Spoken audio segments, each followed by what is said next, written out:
Let's come off mute.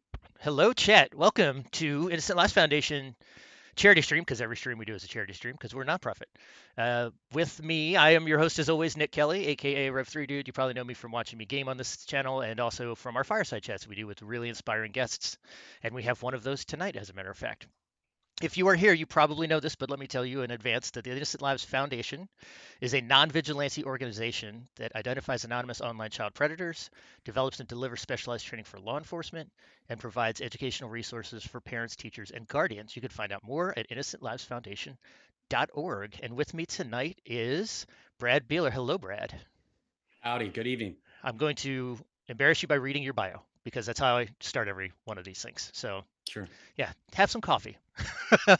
So, Brad is recently retired after 25 years with the United States Secret Service. It's fascinating. We're gonna talk a lot about that. He brings a wealth of experience from his distinguished career. In his final position as an instructor and liaison at the National Center for Credibility Assessment, which I did not know was a thing, Brad trained thousands of federal law enforcement and intelligence agents in credibility assessment and elicitation techniques. Brad also served on the protection detail for former President George H.W. Bush and various foreign heads of state. We're going to talk about that too. As a federal polygraph examiner for 17 years, Brad secured numerous confessions in high profile investigations and conducted the most criminal polygraph examinations in the agency's history. Take a lap, my friend.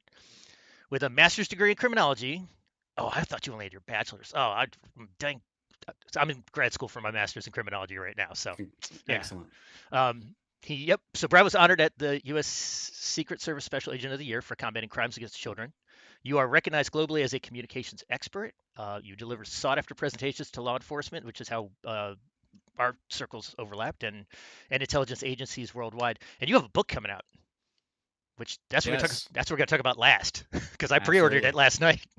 Thank you. I appreciate that. Yeah. So welcome. You were the one. You were the one. Ta-da! Yes, I am an author. I've been on that side too, where it's kind of like I'll get something from Pearson for like an exam cram that I've written, and it'll be like, oh, 82 cents this month. Yay. So yeah, hopefully you never experience that. Hopefully there's a lot, the decimals, Thank you. there's a lot more zeros before that decimal. But so tell me, bef- okay, so I'm going to start with you before I even get to like how you know about the ILF. But the elephant in the room that we got to dispel is the conception that the Secret Service is black suits and aviator sunglasses, and that's not it. So from listening to you hmm and going down rabbit holes, the Secret Service has a dual role, and it didn't even start with protection details. Is that right? Yeah, absolutely. 1865, Abraham Lincoln got together with Alan Pinkerton, which you've probably heard of the Pinkerton Yeah. Detective Agency. That was kind of the cat's meow back in the day as far as investigators go. And he definitely had the ear of Abraham Lincoln. And Lincoln came to him and said, hey, one third of the American supply of money has been counterfeited by the Confederate States of America. How can we stop this from happening? And Pinkerton says, hey, you need a certain type of agent. We need to start an organization, the United States Secret Service, to basically suppress counterfeiting. So that's how it came about. It just turned out it was one of the great ironies of history because that was one of the last things that Lincoln signed into law was an organization that he obviously could have utilized in middle April of 1865. Um, it wasn't until 1901, until the third assassination with McKinley, that the powers that be, Congress, got together and said, hey, we need an organization that protects our world leader. And that's when the Secret Service was stood up. And then we had that dual role mission. So we still did financial crimes. We did this. We worked against the KKK. We helped stop espionage during World War II. And we were also we were the first polygraph organization in 1939. So a lot of history that people don't know about. And then, over the course of time, we kind of picked up certain tasks. There was some mission creep. And in 1994, the National Center of Missing and Exploited Children reached out to us, and Congress mandated that the Secret Service would basically serve as the forensic body that assists in cases involving missing and exploited children. So that was kind of the lead in how my organization got into child exploitation. So I live outside of DC. I worked with Nick a bunch, did a bunch of fundraising stuff for them before coming on with Innocent Lives Foundation and kind of migrating my attempts here. And I'm part of the problem. Like everything I just described, like the conception of Secret Service is both from Hollywood, but also the only time we see Secret Service agents is like, I could vividly remember the Reagan assassination attempt when Brady Mhm. got shot, right? So that's it. But I was again listening to some of your other interviews, and it's pretty like, you guys do a lot more than I thought about. My fascination, and I asked Chris if he wanted to do this interview, and Chris said, have at it, and he was right because I'm obsessed. My again, I'm a criminology student. I work in security. My dad actually did 30 years of the FBI in audio and video forensics, Mhm. and and didn't talk about anything until till he retired, right? And one of the things that is funny about his career trajectory was he just loved audio. He was a DJ and a bus driver, and then somehow that pivoted into working on audio, and then a whole career in law enforcement. Mhm. So Mhm. how did little Brad Beeler decide, hey, you know what I want to be when I grow up? I want to work in the Secret Service. I don't know. I guess it goes back to when I was probably 8 years old and I was out on my green machine or my whatever, thing I was playing with in the late 70s, early 80s. Or I think I want to think back about my first bike. And this obviously dates me, but Chips with Officer, Ponch and Poncherello and John, yeah, Ponch and John Baker. I think I had their little thing that clipped on your handlebars and it was like a radio and a siren. And I was like always the cop and my friends were always the robbers. And I had three sisters, and I don't know if I looked at it as far as trying to take care of my sisters. Two were older, so and it's one of those things where it kind of led me down that road, and then I went into criminology and played college soccer, and it just kind of played out to where I was able to stay a fifth year, get that paid for. And while I was doing that, after I graduated, I became a juvenile officer, which in Missouri, where I was at, that was basically taking a caseload of kids that were put in really, really bad situations. And unfortunately, some of them were victimized and some were offenders. But that really kind of got me into juvenile justice as far as that goes. And then I also interned with the United States Secret Service. And I was just like you. I didn't know they did investigations. yeah, And I thought protection, protection, protection. But during the internship, I was like, wow, they're working this amazing counterfeit case. They're working these kids' cases. They're doing polygraph. And then the president came into town and I got to meet President Clinton. But honestly, as amazing as that was, I was more blown away by seeing the Presidential Protective Division and the counter assault team and the counter snipers. And I was like, wow, that's what I want to do. And I was just fortunate enough to have been a very boring kid that didn't do any bad things. So sometimes that helps when you get to background checks and polygraph. mm, And it just kind of all shook out. But I was really drawn to the people when I got to see the men and women in the organization that, you know, I missed 17 anniversaries out of 25. oh boy, All of them could say the same thing. So my Pro Flowers account was very drained over the 1-800-Flowers, whatever you want to say. mm-hmm. Is that it's the wives that have stood by us and the husbands that have stood by as well, that just make a really great organization that has a very, very tough mission. And we've obviously seen that in the last year after I left. Butler happened and the second attempt happened. And it's just been a whirlwind. And I really feel for the men and women in the organization. Yeah, I that's we just hit 27 years in June. So yeah, there were a number of times I was on the road where it's just like, oh boy, you better, yeah, be better, yeah, know your role, right? Um, so listening to a handful of interviews, podcasts, watching some of the YouTube stuff and everything else, and there's some really there's a commonality among those where because of the sensitivity of who you're speaking with and the material that is in context, that people every interviewer seems to kind of stumble to get into the like, how do you even do it, like, you know what I mean? And you have a couple of things that I think are really interesting, and probably the one that is I'm going to assume it's in the book, but also you do a really good job of nailing it home and saying very succinctly how you manage to do it is rationalize, minimize, and project. And can you kind of talk a little bit about that? Yeah, absolutely. So I've got an acronym called Buddy, and I guess the way to kind of lead into it, Nick, is let me ask you this question: Okay. What do you think should happen to this person? And when I say what do you think should happen to this person, let me tell you who this person is. This person was a hero for his country in World War One. He was decorated for his actions in World War One. He didn't really get into politics until the late 1920s, got involved in politics, and we used to be very introverted, and then suddenly found his voice, so to speak. Kind of rose to power within his organization. And during World War II, his military juggernaut was very fearsome. And his actions, and I'm not condoning them, and I'm not going to explain to you, tell you right now who that is, but his actions led to the burning deaths of over 1 million people, innocent civilians. What should happen to that person?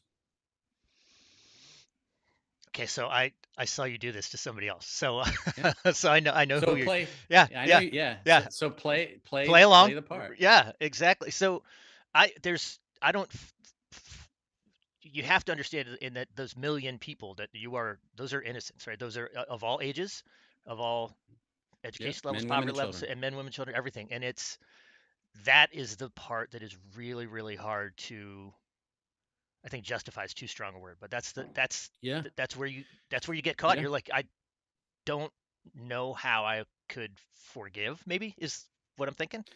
Yeah. It's tough, right? Because everybody thinks Adolf Hitler. Every once in a while, somebody will be like, "Wait a second, could it be Churchill?"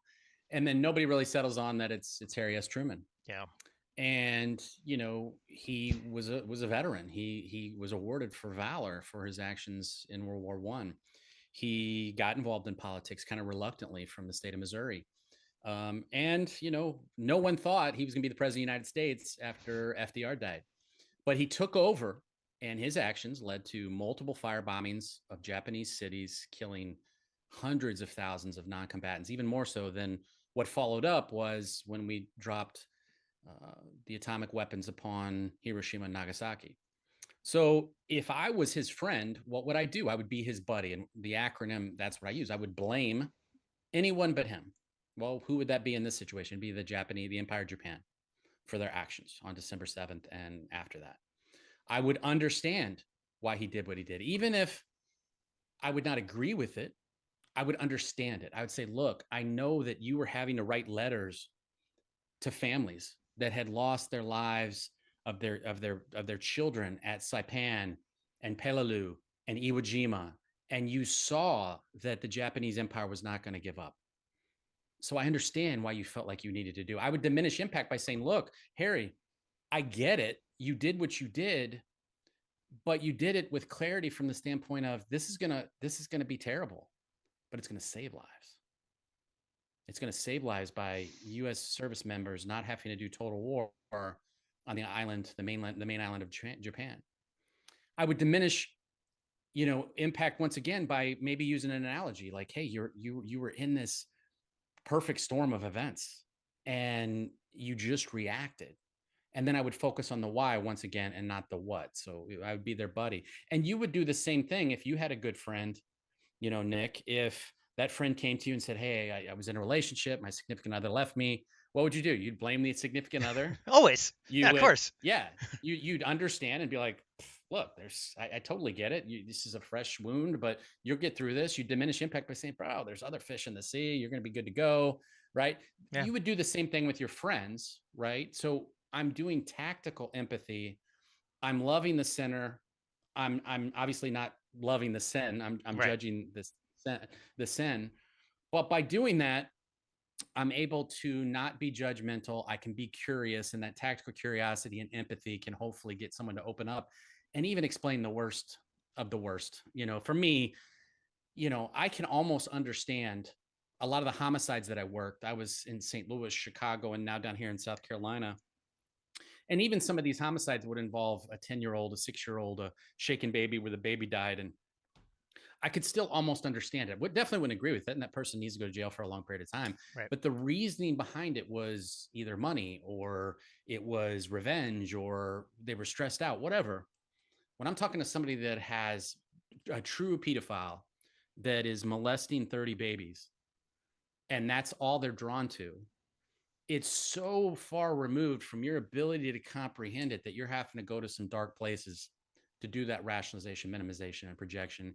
And sometimes that's tough. And I see a lot of our examiners, agents that have to deal with that, especially the ones that have to look at the images. I mean, Yeah.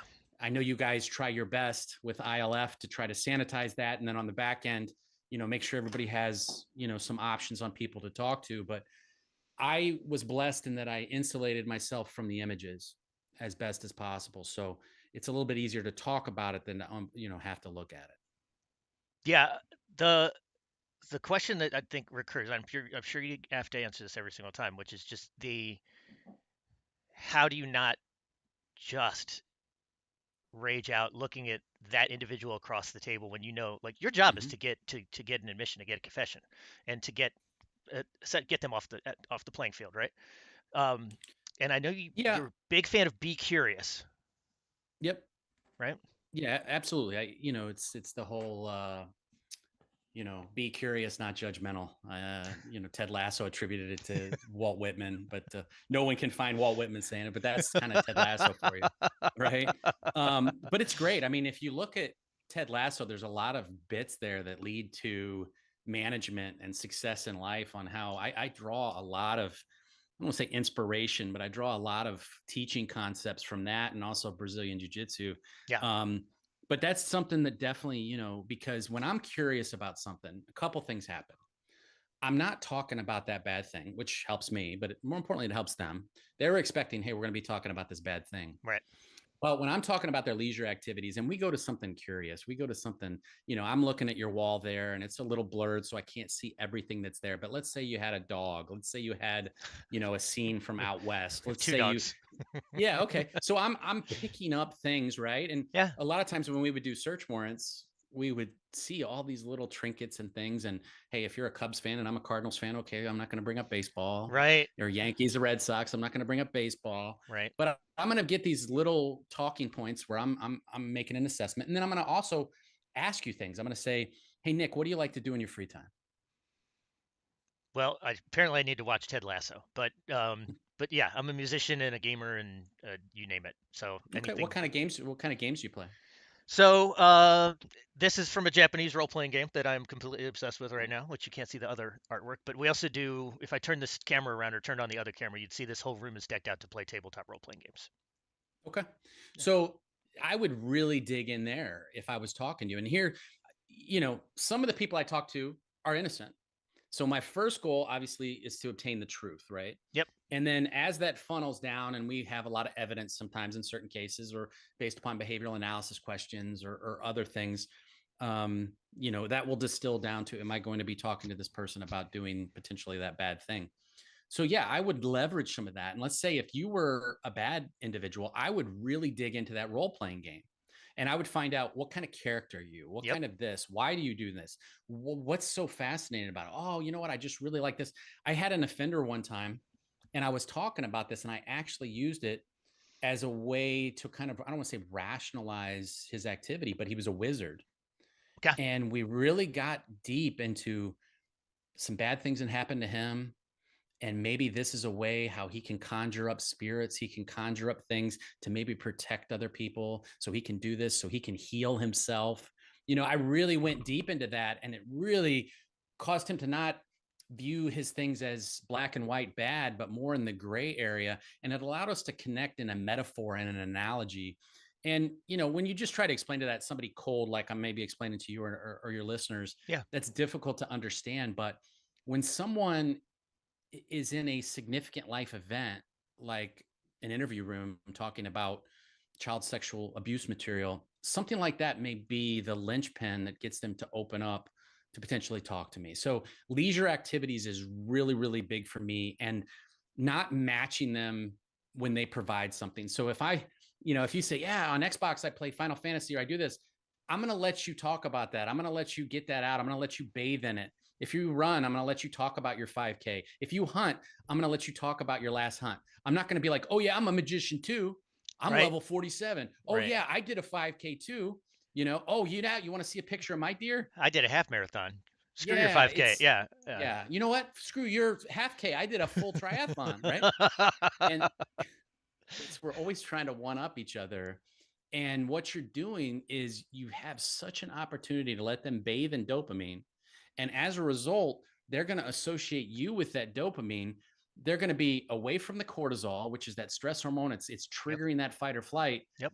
So to get people to open up, I have to be, the most interested person in the world in the room. Not only do I get good information that's very unfiltered, but I come off as neutral. I almost come off as an advocate, because at the end of the day, that's what I'm trying to get, is the distilled, unfiltered truth. And if I come off like the detective pounding their hand on the table, tell me this, do that. Yeah. One, you could potentially get a false confession, but also, who wants to talk to somebody like that? If you went in to buy a car with somebody saying, you're going to buy this car right now, damn it, would you buy the car? No. Absolutely not. Right. Yeah. So, influence principles, we may get into those later. Some of those are obviously can be used for good, but it's like a hammer. It can be used, to build things, but it can also be used to break things. So, I know social engineering, which, obviously, you're very, very familiar with. Yep.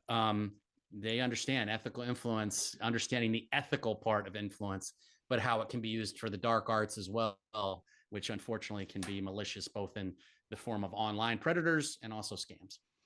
Yeah. Let me ask a tool question first, and then I want to get to some of the psychology because, like you, I have been a practitioner for a long time. That isn't the reason I went into criminology. It's like I know who the bad guys are. I know what states they're, all that, and how they do what they do. But it's the why. The why is the fascinating part. It always is. Um, but when we look at when we go to do educational training for any audience, really, um, we have a path of reported incidents involving children, and Mm-hmm. it's a timeline essentially. And there's a couple places where it spikes, and usually that is corresponds with an emergence of a technology like social media or onion route exit nodes or broadband, right? Um, Yeah. do you have an opinion? This is this is leading the witness 100%. I freely admit it, but like, Objection, Your Honor. do you think Gen Yeah. AI is the next wave that we're going to see have a huge impact on Oh, it's child already there, CSAM? and it works on both sides, right? It works for us and it works against us.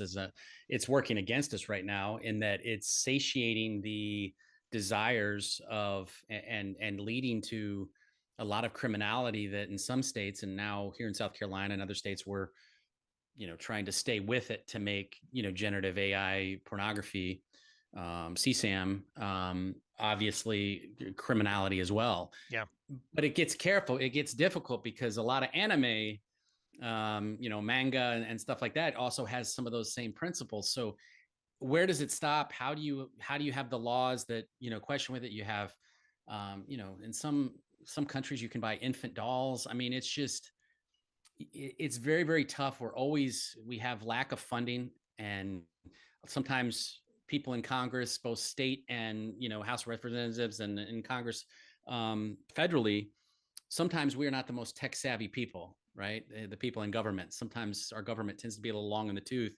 They remember the dial-in internet. yeah. So AOL, they still have AOL email accounts. So them trying to stay on the forefront is very, very difficult. So that's where you really need some of these practitioners to really work closely with law enforcement. And we're blessed here in South Carolina to have somebody like Kevin Atkins, who's works for the South Carolina AG's office. And they're great because they can directly funnel everything through the AG and then um, onto the legislative side. But it's difficult because sometimes tragedies are what cause the change. We had an individual here, Brandon Guffey, that his son was lost as a result of a online kind of extortion scam, and he killed himself. And it was one of those things where it was a sad story. But just like Adam Walsh's disappearance led to NECMEC, Yep. the Guffey situation led to some great change here in South Carolina. So the phoenix kind of rising from the ashes, so to speak, in that regard. That's yeah.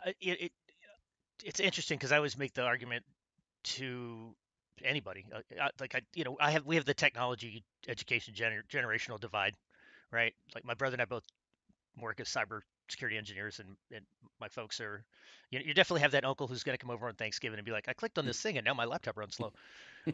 For if I'm talking to a politician or anything like that, I my argument is always there should not there should there should not be a use for technology to say take a picture of Jenna Ortega and make her 13 years old. But there's a market for it. You tell me why that is and why we can't stop it, right? And that I think is very core to what we do. Um, I agree with you on the Gen AI. I actually wrote a paper about for my last class on that. Uh, with that much proliferation, with the massive amount of new inappropriate material that's getting generated, how do you weed out the hunters from the howlers? Yeah, it's tough because And you probably have to explain what for that is. yeah, so basically a hunter versus a howler. If I want to take this from a protective methodology, so if we want to look at what most people think of as a secret service, then we want to apply that to child exploitation. So if I'm working, let's say I'm in a random city in America, Chicago, and we have a call come in, or we are doing proactive internet. I don't want to get too into specifics, but if we're dredging the internet and we come across information and there's a threat, is that person a howler, meaning they're just talking, they're in political context, they got in a heated, we're in these echo chambers, we got pissed off at a coworker and we said somebody should do X, Y, and Z. A hunter is the type of person that we're concerned about because they don't talk about it a lot. They keep things close to the chest. All right. There's not a big digital fingerprint. Back when people had to use to mail things, there was more of a fingerprint. Now with VPNs and anonymous communications, encrypted communications, it makes it a lot more difficult. And some service providers are helpful, some social media companies are helpful, Some are not. some phone companies, without mentioning any specifics, are or phone manufacturers are more helpful than others. And then sometimes the bottom line carries the day, right? Some countries have better laws. In Australia, it is amazing what law enforcement can do when it comes to child sexual abuse material and their investigations. And they are great at it. And they catch a lot of really big fish.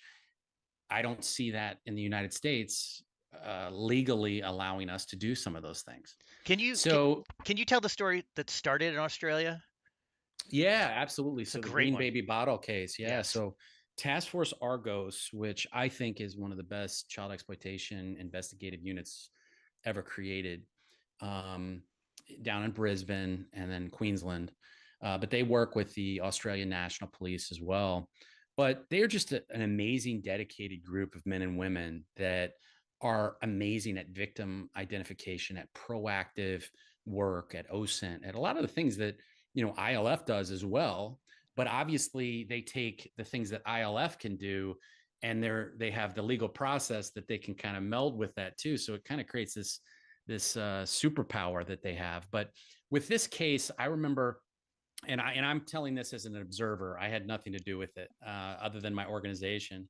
But I was blessed that when I found out when this was going down, a proactive member of this organization was, and once again, I'm going to be careful because I don't want sources and methods to get out, but Yep.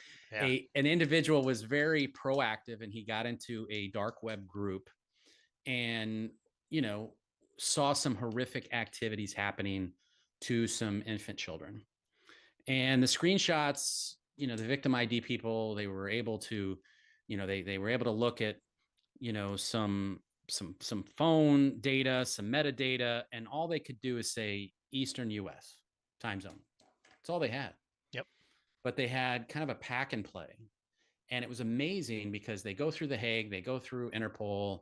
Um, our people there kick it over to DC to our forensic people. And, you know, they had was the guy's eyes and they had like his cheeks. Okay. And I'll be darned if they didn't put together a composite sketch based upon just that. And you'd still think, okay, so that doesn't, how do you help? Well, they were able to take, and once again, without being overly specific, they were able to look at certain things in the photo and they were able to determine that this pack and play was only purchased at a big box store from this period of time. And so I'll be gosh darn. I mean, this was a couple months before I retired. And I was so proud of the men and women in the Secret Service that worked on their weekend and the investigative specialists that, took 16 hours out of their day, today to take this information and look in the Eastern time zone from this time period, from this credit card receipts, from this big box store. And I'll be darned if one of our research specialists didn't hit upon one transaction on this date and they pulled up some social media, and wow, that really looks like the composite photo. Wow. And I'll be darned if it wasn't. And 3 hours later, our agents were flying out there to conduct a search warrant in the middle of the US. And one of my good friends came down and did a polygraph on the subject. And he admitted to those horrific acts. And it was just a great job from start to finish. And it just goes to show there's no boundaries to this criminality, but it also shows how law enforcement can work together. Because if this was a drug investigation, you know, it tends to get mired down in, you know, who gets the assets, who gets this, who gets to do that. And there can sometimes be these things working against. But when it comes to child exploitation, I don't care if you're FBI, HSI, Secret Service, Argos, whatever organization, local departments, it doesn't matter. Everybody's on the same team. And when we do our To Catch a Predator operations, you look around the room and you'll see 10 or 15 municipalities chatting, Wow. and you'll see criminal research specialists, you'll see surveillance teams, you'll see this. And once again, without explaining how we do what we do, you will look around and you will see the roster and you'll be like, all these organizations are taking time out of their day and out of their week, you know, to try to catch, you know, however many we catch. You see the after actions and the pictures in the paper. Right. But for every one of those people that shows up, how many kids are saved in the future? You know, ILF, if you got 577 referrals, how many of those referrals have led to arrests that have kept kids safe? And those kids didn't go on to kill themselves. Those kids didn't go on to become more vulnerable in the future to also be abusive. Yeah. So the downstream effects of these things are so real. And the problem is, though, they're downstream effects that are very hard to measure. And I can measure how many tons of cocaine I got, Right. or how many people were deported or whatever. And so it's easier at the end of the year to say, look at what we did. It's hard for an organization like ILF to say, we've referred this many cases. Okay, well, how many kids did you save? I don't know. Yeah. It's all anecdotal. It's So tough. it is. It's, Yeah. but we know, okay, if, you know, the numbers range in the studies, but with that many offenders that have been arrested as a result of ILF actions, it is amazing, once again, the further on effects over the next generation, that the men and women that are chatting and doing what they're doing and doing the open source stuff, what the effects are. So that's all credit goes to our predator identification team at ILF. My responsibility is at education and outreach. I get to do these fun things, come on, Mm-hmm. YouTube and talk with fascinating people like you.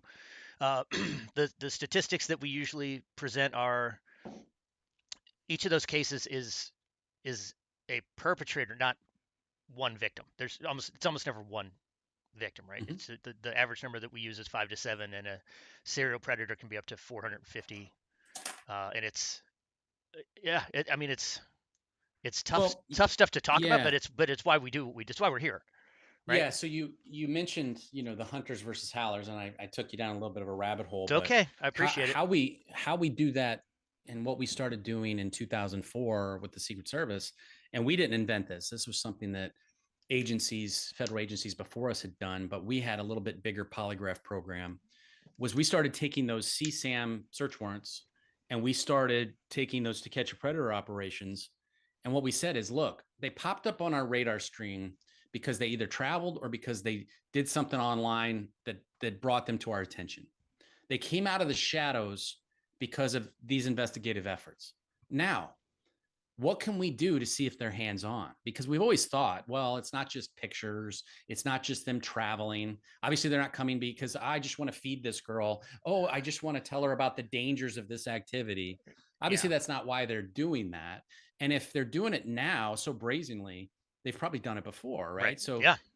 that's what we were kind of operating on, but we never really leveraged polygraph to that effect. And in full transparency, I completely stole this from HSI. It was customs at the time, and then it switched to HSI, and they were doing it. And it goes back to Postal Inspection Service when people were download or doing mail order CSAM. Yeah. I mean, which you talk about, you're really having to go out of your way. I mean, these are people that are, you know, having to do this in the old school PO box days, but we had a lot more examiners, and so we really, and then we had the NECMEC tie-in. And so what we did is we started really polygraphing a lot of these people. and doing these operations. And what we found is over 60% of them are hands-on. So Wow. that means, and that's who admits to it, right? Yeah. So we're not getting everybody to admit to it.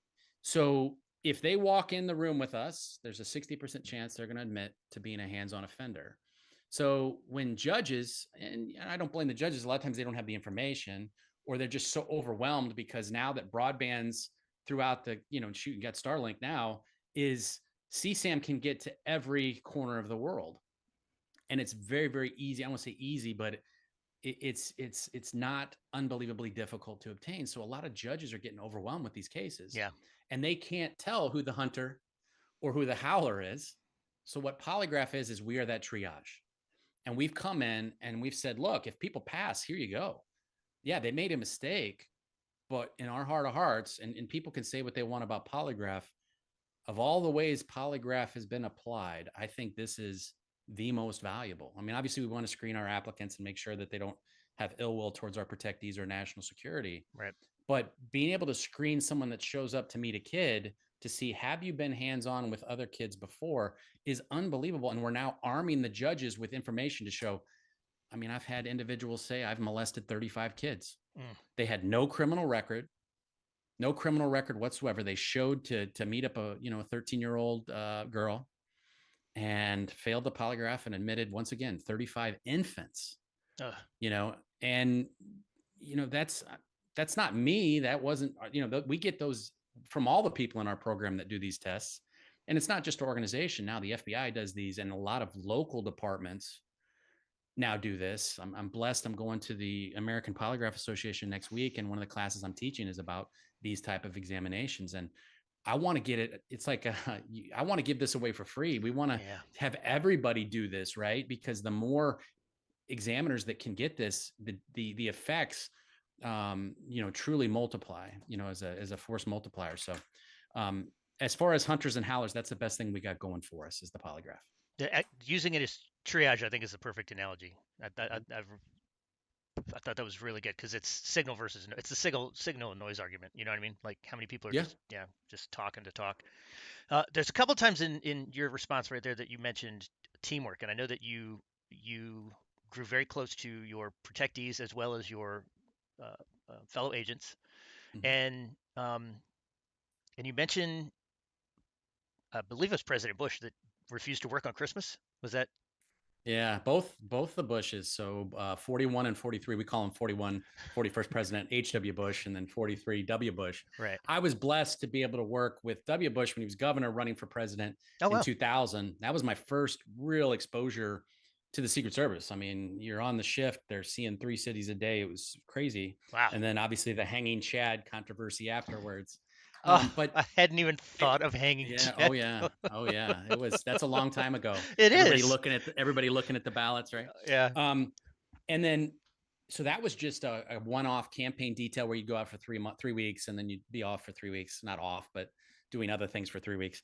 And then, but my permanent protective detail for 4 years was H.W. Bush. And I definitely saw a man there that, jumped out of an airplane, not by his own free will in 1945 after he got shot down outside Iwo Jima, true American patriot, House of Representatives, Republican national leader, CIA director, and then vice president and president. So obviously a great story, a great American, but you got to know them a little bit just because it was a smaller detail. And the bigger details, they're not going to know your name, nor should Right. they. We should Right. be a fly on the wall. But the smaller details, you're blessed. I was able to be a boater and a rescue swimmer, and he always liked to be out on the water, so you get to know them a little bit better. And they were wonderful. Just a really great, regardless of politics. That man definitely transcend politics. He was, the whole no new taxes thing. That may have cost him the election. But he was the type of person where he didn't want to, with the fall of the wall, he didn't want to go over and put Gorbachev in a bad situation for political points. He made a deal when it came to no new taxes because he's like, it's a good deal. He didn't care about the political ramifications. And then after him and Clinton got out of office, they did a lot of fundraising for tsunami relief and those types of things. So there was a lot of just professional respect that went across the aisle with both of them. And I think that's what we've lost focus here today is, we all get our I don't say we all, a lot of people get whatever their political leanings are. They have their one TV station, they have their one, media that they get, and they just are in that echo chamber siloed, and they don't even know what the other side, where they're coming from. So that's one of the things that I've tried to use for the Secret Service is I've taken care of communists, I've taken care of dictators, I've taken care of Republicans, Democrats, independents, and people are people. When we see them like Right. the way we see them, Yeah. they put their shoes on the same way every day and take them off the same way as we do. And I definitely saw this with the Iranians when they came in with Ahmadinejad the first time he came in the United States. Very respectful people. Okay, it's just when the media gets involved and the politics gets involved, it becomes problematic. So I tried to take that into the interview room with me, in that I would try to find something good about everybody that I spoke with, no matter how horrific they were as far as their acts. My my last winter semester class was media law and justice, and we did a lot of study in like language matters, right? Like because criminology is a social science, and one of the classes that I was in, the same people were referred to as ex-cons or Mm-hmm. returning citizens. Yeah, right, Right? right, And we definitely right. saw it with Black Lives Matter, where the same people were protesters on one news site and rioters in another news site, right? So there's a lot Yeah, of power in language, and I think to your point about be curious, because you just came back to that same thought process. Um, I had a period where my folks wouldn't talk to me because of politics, right? It's just crazy. Like, dude, you're my parents. Like, come, let's figure it out. So we figured it out, which is good. Um, what happens? Because this is a little bit fascinating to me. You talked about the teamwork and like really gelling and coming together, common mission. The obviously being in the face of danger together. How do you manage a situation where you don't feel that connection with somebody, but you still are required to be physically in the same place, serving the same role, etc. yeah. I've never seen that be an issue with anybody in my former organization, and I will say, typically we'll have 150 to 170 foreign heads of state come in during the United Nations, Wow. and it's almost like a class reunion for the Secret Service because we see all our classmates on different protective details, and I love it. I I don't think I would have a hard time living in New York, but I love visiting for 2 or 3 weeks every September. And the culture is just amazing. I mean, you get to see how these people dance, you get to see how they live, you get to see how they do protection, obviously. Yeah. And you just realize that once again, as I said earlier, people are people. And at the end, it's amazing. Like Ahmadinejad, um, provided us these paintings. And, it used to be before it became, you couldn't do it anymore. Some of these foreign leaders would give Rolexes, or they'd give watches, they'd give just little trinkets, Yeah. that show that once again, people are people. And too many times we make it something that it's not. I tell the story of reciprocity where, I was on the Iranian detail. I had these little $1.50 pens, and they're just these little lapel pens. And I gave it to their detail leader, and he took off his serial numbered Iranian protection pen Wow. that he's going to have accountability to. And he provided it to me because you give to get. That wasn't my intention, Right. but I think there was mutual respect there. And people use the word rapport too often. It's harder for me to get rapport with people, but it's not as hard to get respect. And when I was in graduate school, just like you try to find a job, and I was working at the local jail. And when I was working there, I was a researcher, and it was Department of Justice had the program where they wanted you to go in and try to find out drug use habits, gang affiliation, weapon possession of people that were arrested in major cities. So St. Louis was a city. Okay. And for about 3 years, I would go down, and it was probably 2 or 3 times a week. It was the highest paying job I could find. So I was happy. Yeah. Well, you got paid by the hour. So I didn't want to hurry up and get done. This is great. Right.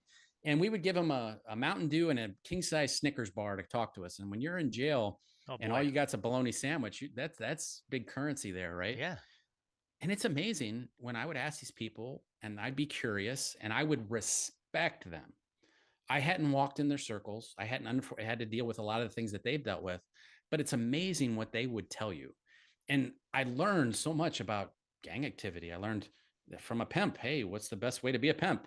From a cocaine dealer, how can you get the best ROI Right. on your investment? Right. Like, I'm asking these questions, and then I may not use that information for 20 years, right? But by respecting them, okay, it's just like if you watch hockey, you watch baseball, at the end of the World Series, at the end of game 7, what Yeah. happens? They line They've up and shake hated each hands. Yeah. other. They line up They and line shake up and hands. shake hands, Yeah. right? And so from start to finish, you have to have that mentality where too many times I've seen detectives, oh, this guy, man, I just hope I want to bury him under the jail. Yeah. The outward view contaminates and it becomes emotional contagion, and your outward thoughts infect the inside, and it affects them, and it's just not good, conducive for conversation. So I try to hold it until afterwards, and I driving home, I use it as a fire, right? Okay, I don't have anybody with this in protection or investigation, but I'm going to do my job. And with the Secret Service, once again, you may not have respected these people, but a lot of that lack of respect was once again mischaracterized by our worldview. I would say is that I've never had a protectee that I looked at and go, I don't like that person. And you hear rumors and gossip and innuendo. Yeah. Maybe some of that Stockholm syndrome. When you protect somebody, you grow to like them more. But in 25 years, I never met a protectee that I was like, what a jerk. You know, everybody I met was nice and respectful. I think your example with 43, I think, was that whole veteran history, the whole political career, everything that you talked about, right? And it's really like Mm-hmm. it's Zen in the art of motorcycle maintenance. It's not what look at something for what it is. You look at something for what it means, right? It's like the Mm-hmm. definition of quality. And I think if you look at that record of service, it's a different person than a guy who stumbles on a couple words that gets caught on a camera. You know what I mean? It's a little different. We are coming up on time, so I want to ask you two more questions, Mm-hmm. if that's okay. Yep. Okay. So the Sure. first is super selfish, but there are some overlapping techniques that are both verbal and nonverbal that I've heard you in your interviews Mm-hmm. that are also in Chris Hednagy's Human Hacking Mm-hmm. and Dr. Abby Morono's The Upper Hand, which I Mm-hmm. finished. She and I talked hours on when she was doing work in progress. I was like, oh, I'm also that screwed up. But there's also stuff that's in your writing, and I know they've learned from you. Is there anything in particular that you may have learned from them? Oh man, it's been a buffet. I've been blessed to have lots of great conversations with Chris and Dr. Moronio, and it's been wonderful. And when we have our conversations, it's always on Zoom. Abby gets you there. She's so good at body language, right? Yeah. And it's wonderful. And that's what I've really learned is the power of that. My best friend's been deaf for the last 35 years, so I've always been to where I look people in the eyes. But when you talk to Dr. Abby, she uses it to the nth degree, and it's so effective because you can see when you're resonating with someone. You can see, did they understand me, right? Too often, what are we doing? We're on our phone. We're not really talking to people. We're not lined up. When you do a Zoom call, when you're on whatever, Google Meet, whatever, you have to be present. And right now, I've got my camera right lined up in the middle. Yeah. I've got this little device where it flips down. And so I can appear as if I'm looking you in the eyes. Yep. But more importantly, I'm looking at you. And what I mean by that is, did you just furrow his brow to what I said? Did he just smile? Did he just give me a minimal Yeah. encourager, right? Yeah. So I'm seeing, am I giving you comfort or discomfort? Are you understanding me or not understanding me, right?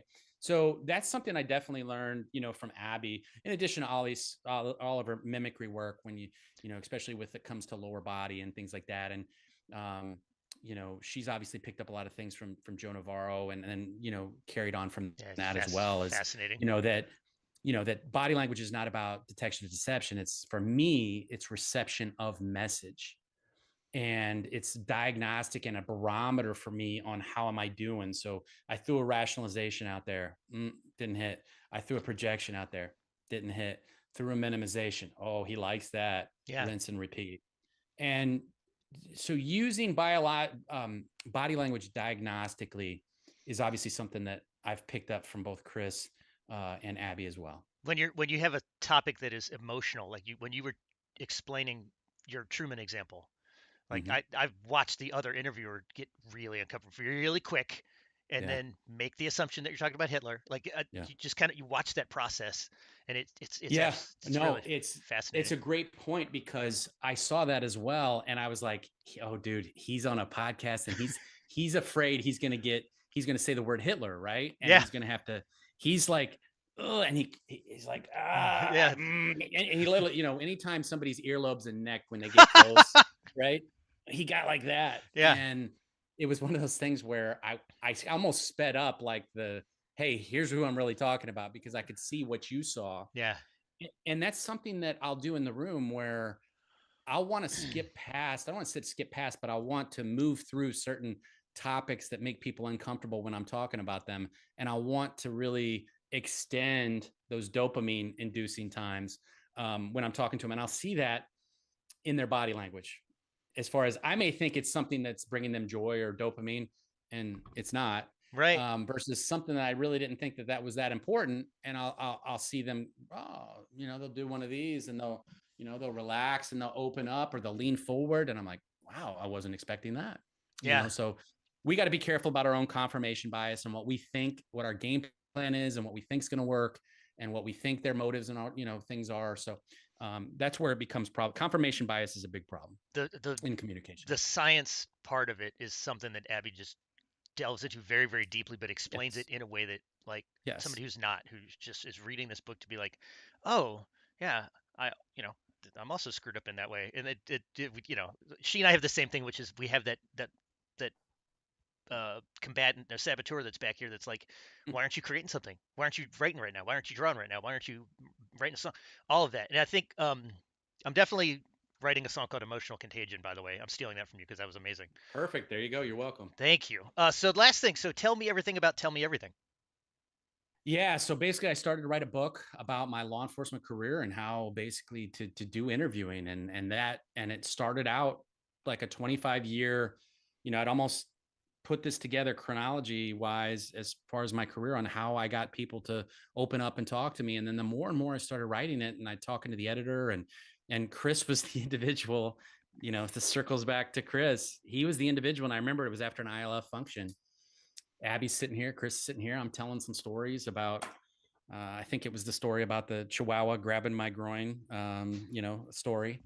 And I'm telling these stories a little bit out of context for the listeners, but I'm telling these stories, and Chris literally looks at me and goes, "You should write a book." Yeah.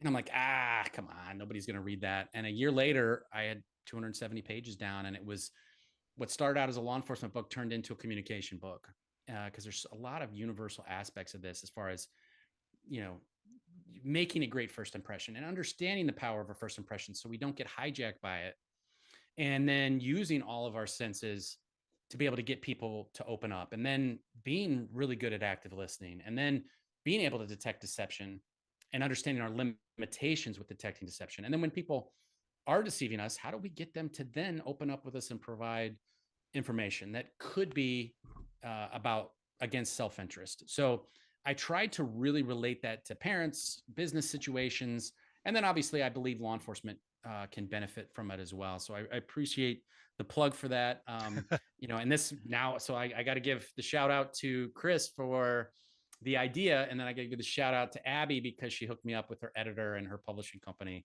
Oh boy. So both sides of them kind of took care of me, and it's been a true blessing. And they both really helped me reading the drafts and kind of helping me tighten the book up. And so was just truly, truly blessed with that. And comes out 181 days from now. Oh, not that So you're it's counting. not that I'm counting, not Not that I that- have an app on my phone that says when it's coming out. Um, but so it's yeah. written, it's done. It's just when you go through a publishing company and you don't self-publish, you're on their timeline. Yep.